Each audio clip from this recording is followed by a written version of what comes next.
Don't happen. Alright, so here we are in Angela's Tea Rooms, site of the old Topsoft shop. Steve Williams here with me. First time you've been back in here for a while? It is indeed, yeah. I mean, it's changed and it hasn't changed. The layout's, you know, the shop's still there, but obviously now a tea room, but still there, brings back the memories of what it used to look like. So talk us through what was where. Well, over on the left-hand side would have been our first counter. Over here? Yeah, over near the Christmas tree. Alright. Then generally in the corner in the 80s would have had the humble Spectrum in the bottom left-hand corner. I played my first ever game of Glider Rider on a 1 to 8K Spectrum in that corner over there. Just there. Oh, nice. And on the old square CRT TVs, none of these fancy plasmas. None of that. And then next that would have been the Commodore 64s.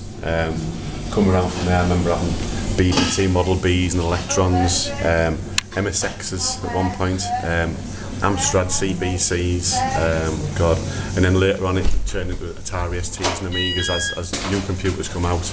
But there's everything that got released in the 80s. We had some sort of version that eventually became the consoles, like your Mega Drives and your Game Boys. So there was sort of a whole feast of different models coming through. It was great times, yeah. So what was the atmosphere like in here around this time of year then? Here we are, 2nd of December, would have been buzzing in here by now, wouldn't it? I think from walking in the door, there'd be people, as Christmas orders were getting prepared, people would be panicking that they want to make sure they get the kids' toys for Christmas, and the parents would be in first thing, reserving computers, making their weekly payments, because in the good old days people did like to pay things on the Never Never. Yeah.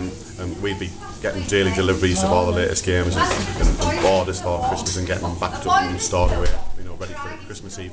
And a lot of people did go for the Christmas Eve collection still. Yeah. People did like the local shops to keep their things for them, so that meant that they would do the last minute shop, pick it up Christmas Eve, so the kids had no chance of seeing what they were getting. How many people came in here just to stand around playing on Spectrums all day? Did you chuck them out? Well, far too many, but Did that include me? Even yourself, your little 12-year-old kid bad that's coming in there. No, but we enjoyed them having them here. There was times when unfortunately business took over and we had to throw them out for a short period, but they were always welcome back in again. It was a little community, wasn't it? It was people came here to meet and to swap games and to try out new stuff. It wasn't just a shop. It was like a social club. Oh yeah, I mean, where nowadays people have forums to chat on the computers, you had to meet in person in those days, and people want to discuss how to get the next level of a game or how good they thought they were. They could only do it in chat and brag in person, really. So this is one of the places that people could do it. What was the game that you spent the most time playing in here, do you think? Probably for a period. World-class leaderboard, a golf game on every console, just because it was addictive and you wanted to be the best one on that game. And pinball games were always incredibly popular. Competitiveness. Did money change hands, Steve? Be honest. I can't say. A few mortgages were lost. It is amazing to be back in here. It is the first time I've been in this building since, I reckon, about 1989, possibly. But yeah, just cabinets on the walls everywhere, stacked full of computer games. And if people wanted to buy something, you had to take a key out, didn't you? Go and unlock the cabinets. We're very security conscious, yeah. A $5.99 game couldn't be stolen. It was a lot of money in those days.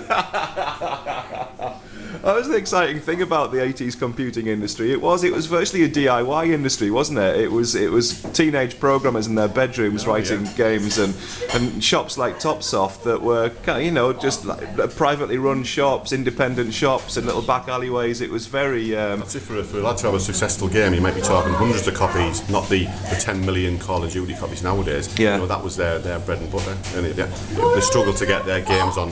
If there was one on each shelf in every shop in the country, would have been great. Yeah. The potential of selling one, fabulous, Yeah. That was the only way that I could strive for a living, really. Do you miss it?